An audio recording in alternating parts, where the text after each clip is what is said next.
In May of 1845, two British ships disappeared into the Arctic. They were called the HMS Erebus and the HMS Terror, and together they carried 129 officers and crew members into one of the harshest environments on Earth.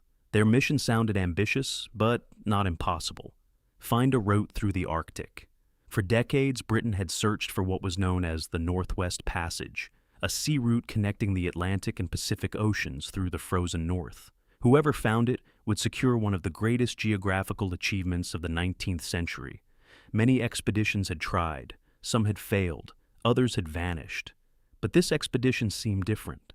The ships had reinforced hulls designed for polar ice. They carried steam engines for extra power, heating systems for brutal winters, and enough preserved food to survive for years. The crews had experience. The leadership was respected. If any expedition could succeed, many believed this one could. Leading the mission was Sir John Franklin, a veteran naval officer with decades of Arctic experience behind him. Though he was nearly 60 years old, Franklin remained one of Britain's most trusted explorers. Before departure, families gathered at the docks. Supplies were loaded, letters were written, crew members posed for portraits that still survive today. Young faces staring toward a future they could not yet imagine. For them, this was history in the making. At first, the journey appeared normal. The expedition crossed the Atlantic and sailed north toward Greenland, moving steadily into colder waters. Along the way, whaling crews spotted the ships and later reported that everything seemed fine. The men looked healthy. The ships appeared strong. No one suspected these would become the final confirmed sightings of the expedition alive. Then, the ships disappeared. Weeks turned into months. Months turned into years. No letters arrived. No ships returned. No survivors emerged from the Arctic. At first, British officials remained patient. Arctic travel was unpredictable. Ships often became trapped in ice before eventually continuing their journey once conditions improved. But as the silence stretched on, concerns slowly began to grow. Search expeditions were launched. Again and again, ships entered Arctic waters looking for clues. Rescue teams crossed frozen coastlines, mapped unfamiliar islands, and searched through conditions so brutal that survival itself became uncertain. The Arctic was not simply cold, it was unforgiving. Temperatures plunged far below freezing. Ice shifted unpredictably across the sea, trapping ships for months, or crushing them entirely. Snowstorms erased visibility without warning, and long periods of darkness stretched across entire winters. And somewhere inside that frozen wilderness, 129 men had vanished. The first real clues came from people who knew the Arctic better than anyone. Local Inuit communities reported seeing strange groups of starving European men moving across the ice years earlier. Some described exhausted sailors dragging boats over frozen ground. Others spoke of abandoned camps and unusual objects scattered across the landscape. At first, many British officials dismissed these stories, but later discoveries would suggest the Inuit had been telling the truth all along. Then, in 1859, nearly 14 years after the expedition disappeared, a search team finally found something extraordinary. On King William Island, hidden inside a stone cairn, investigators discovered a handwritten message left behind by the crew. It remains one of the only direct accounts ever recovered from the expedition, and what it revealed was devastating. Sir John Franklin had died in June of 1847. The ships had become trapped in ice, and by April of 1848, the surviving crew had abandoned both vessels entirely. But there was another detail. Only 105 men remained alive. That meant 24 had already died before the crew even attempted escape. The survivors had made a desperate decision. Leave the ships, walk south, try to survive. In one of the harshest environments on Earth, exhausted sailors began dragging supplies across frozen Arctic terrain, hoping to somehow reach safety hundreds of miles away. What happened next remains deeply uncertain. Over time, searchers discovered scattered pieces of the expedition across the landscape.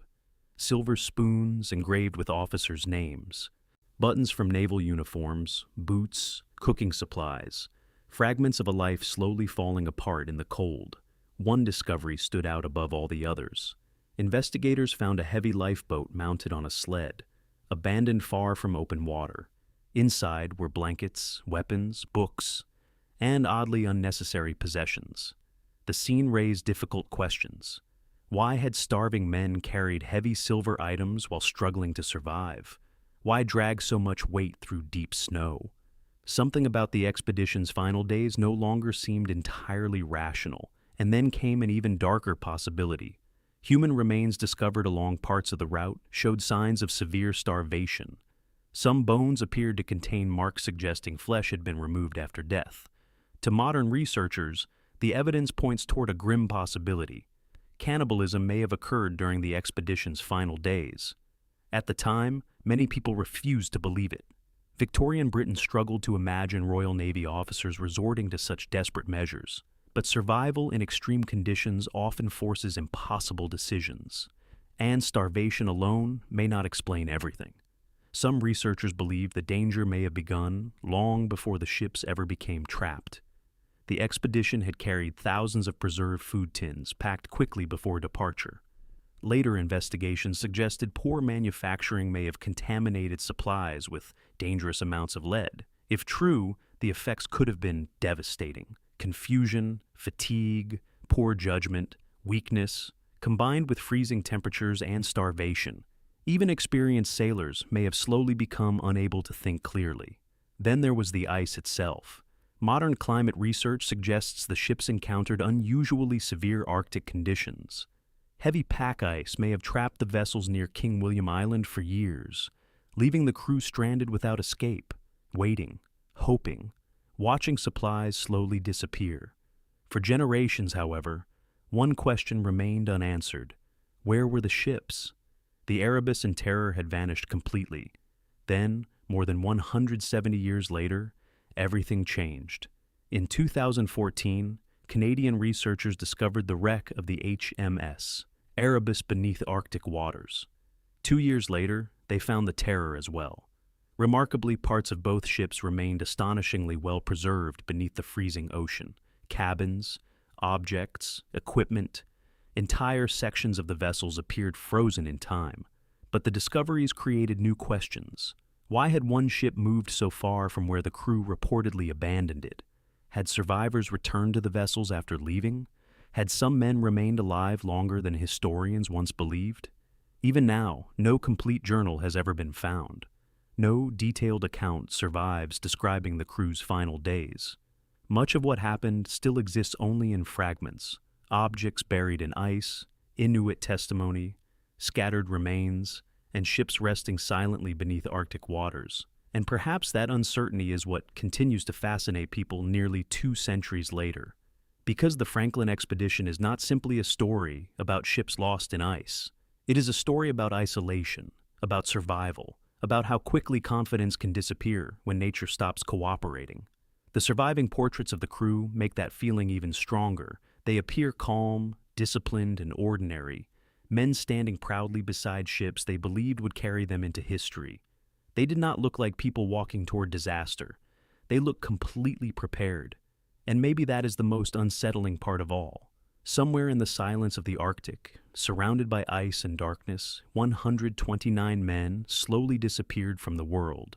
And even now, nearly 200 years later, we still cannot say with complete certainty what happened during the final days of the Franklin expedition.